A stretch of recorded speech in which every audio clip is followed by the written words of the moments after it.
Good evening, ladies and gentlemen, boys and girls, and welcome back to what is our fifth instalment of the folklore of Loughgore. This evening, I'd like to tell you the story of the laundry girl. Back in that time, there was no such thing as washing machines or the likes. And sure, even if they had a washing machine, sure, there was no electricity to run them.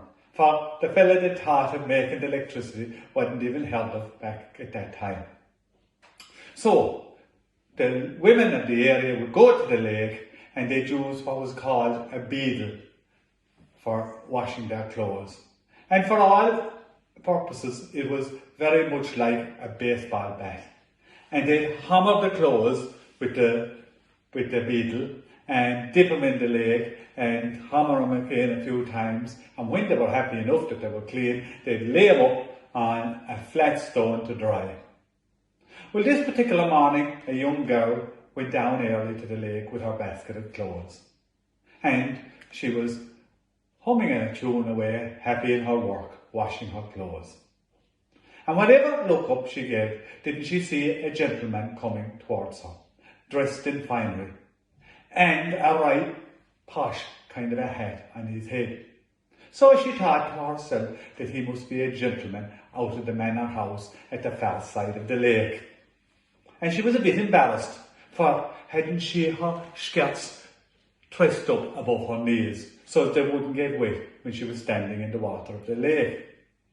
Well, the gentleman came up to her anyway, and he never said a word, only showed her a gold ring and placed it on the stone beside the clothes that she had washed, and indicated to her to take the ring.